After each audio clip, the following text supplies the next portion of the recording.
আসসালামু আলাইকুম everyone, it's me Suraiya. I hope আপনারা সবাই ভালো আছেন। আলহামদুলিল্লাহ আমিও ভালো আছি। আজ আমি একটি উপকরণ ভিডিও নিয়ে চলে এসেছি। কিভাবে আপনারা এই কলাইয়ের ডাল থেকে বড়ি তুলবেন সেটা আজ আমি এই ভিডিওর মাধ্যমে দেখাবো। সো ভিডিওটা শেষ পর্যন্ত দেখতে থাকুন, ইনশাল্লাহ ভালো লাগবে। এখানে আমি কলাইগুলো রোদে দিয়ে নিয়েছি। রোদে দিলে এই কলাইয়ের নরম ভাবটা কেটে যাবে।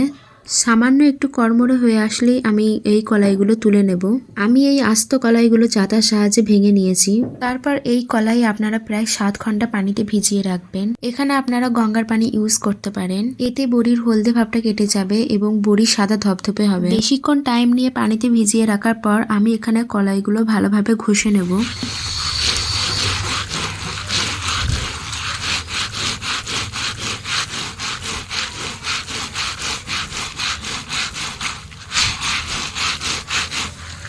তারপর আপনারা এখানে ভালোভাবেই ধুয়ে নেবেন। এখানে আপনাদেরকে অনেকটাই পানি চেঞ্জ করে ধুয়ে নিতে হবে।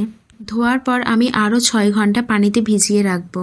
এখানে আপনারা দেখতেই পাচ্ছেন আমি কলাইগুলো শিলনোড়ায় বেটে নিচ্ছি, কারণ আমার পার্সোনালি মনে হয় মিক্সারে এর টেস্টটা অতটা ভালো আসবে না। আপনারা এখানে একটু পরিশ্রম করে শিলনোড়ায় বেটে নেবেন। তারপর আপনারা বেটে রাখা ডালগুলো এভাবে ভালোভাবে মিক্সড করে নেবেন। যখন দেখবেন অনেকটাই হালকা হয়ে আসছে তখন আপনারা ছোট ছোট রাউন্ড করে রোদে শুকাতে দেবেন। এই প্রসেসে আপনারা ঘরোয়া পদ্ধতিতে কলাইয়ের বড়ি তুলবেন। এতে টাকা অনেকটা সেফ হবে, কারণ বাজারে এর বাজেটটা একটু বেশি আর সেটা আপনাদের মন মতো নাও হতে পারে।